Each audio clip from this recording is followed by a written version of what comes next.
What's going on, Jeromes? Beautiful day for some Q&A. Thank you, everyone who submitted questions. Let's fire it up. First one is Ian Ortiz. With the absence of Jordan Addison for the first 3 games, who do you think will fill his role the best for this suspension? Now, TBD if it's going to be the first 3 games. Likely so, since this case is likely going to get adjudicated during the offseason, but you know who's going to step up, right? So I think that Jalen Speedy Naylor has a chance to basically sub in 1-for-1, like he did for Addison at the start of last year when Addison missed time with that sprained ankle. So I think that Naylor has a chance to show up and show out very early. Ty Felton, the rookie, Rondale Moore, it's going to take a village, but also Jefferson just might go demon season. Which would be kind of great, even though, especially without Addison, the double and triple teams are going to come more fast and furious, but you got to be able to break that up. So guys are going to have to step up, whether it's Hockenson, whether it's Jones out of the backfield, Naylor, Felton, Moore, etc. It's gonna take all hands on deck because Addison's talented, man. Let's just call it what it is. Also, in the game, YouTube Shorts, is Jay Jetta's going to triple crown while Addison gets 1,000 yards? Probably not on Addison, but I don't know. I feel like there's a couple things that go into play with high volume stats. Either you have a dominant offense or you're in catch up mode a lot. Now the Bengals last year when Jamar Chase won the Triple Crown, let's be honest, they were in catch up mode a lot. But 127 catches, 1708, 17 touchdowns as well. Or if you look at the Rams when Cooper Kupp won it with Kevin O'Connell as OC in 2021, I mean a lot of that was high end Rams offense. Well, they're sort of behind in a couple of games too. Anyways, but could Jefferson get it? Sure. But also, I don't think that he has to win it for the Vikings offense to be efficient, put up points, and be a top 3 to 5 unit in the league. Now, it would be great. It certainly would be fantastic. But let's also not forget, so when Megatron set the single season receiving record, what was it, 1964 or something like that, the Lions missed the playoffs. Right, so not all yards are created equal, but I think Jefferson certainly has that talent to just show up and show out, have a monster season, despite the doubling and bracketing, etc. Next, Cherry Lime. I think I nailed it. Is it unreasonable to expect a rookie quarterback to go on a deep playoff run? We saw it last year with JD, but that felt like an anomaly. Would JJ be able to carry this team to the dance this year? So, McCarthy is kind of a de facto rookie, even though he did get a year of meeting game planning experience, which is great. But first-year starter, he certainly could and should go on a run like Jaden Daniels did.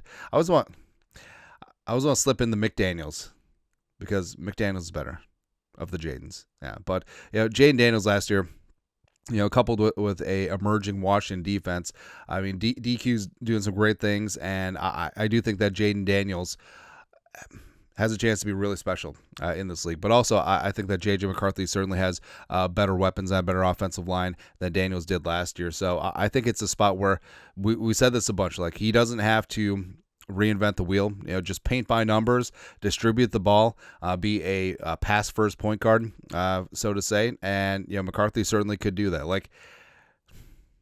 I'm not saying that he has to be early career Mark Sanchez.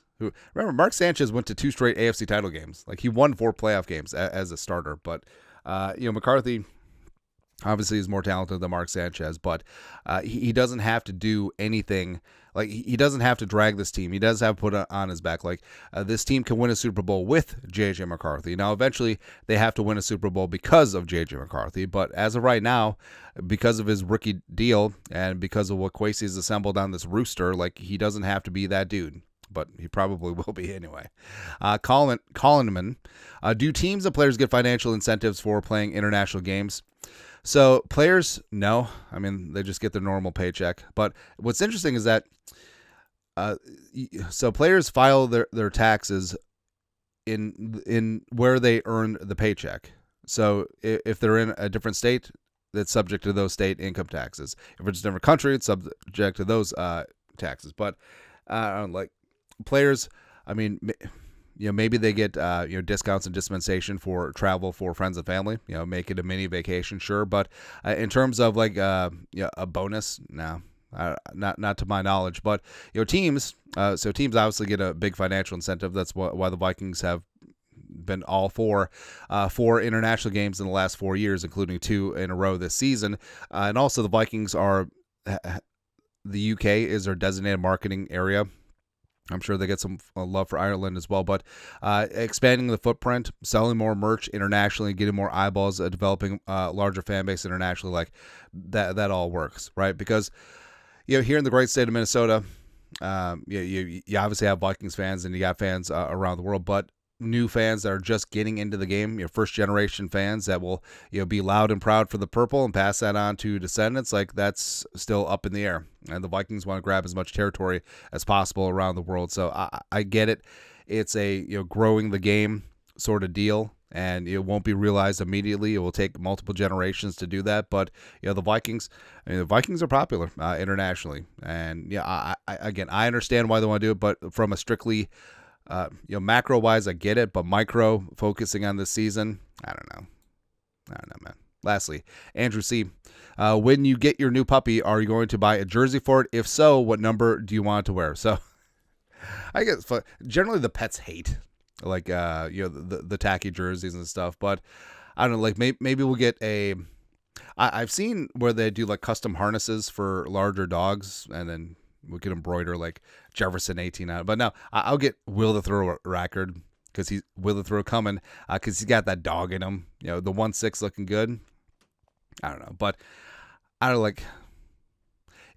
So the dog's going to be kind of like my kids. Like I don't push sports on the kids at all. Like my middle kid, he likes soccer and swimming. The older daughter likes Liverpool a little bit. But other than that, nah. Like I almost don't want them to be Vikings fans.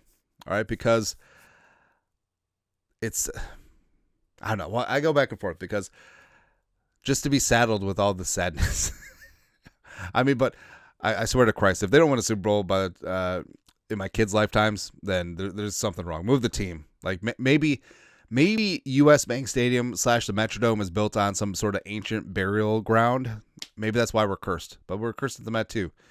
What are the chances that the Mall of America and U.S. Bank Stadium are built on the only 2 ancient burial grounds in the state? Would make sense. Anyways, what were we talking about? Oh, but also, some of my best memories from sports are watching Vikings games, Twins games with my dad and grandpa. Right, so I don't know. We'll see. Anyways, long story longer, the dog probably not gonna get a jersey because the dog will probably chew it because that's how dogs roll.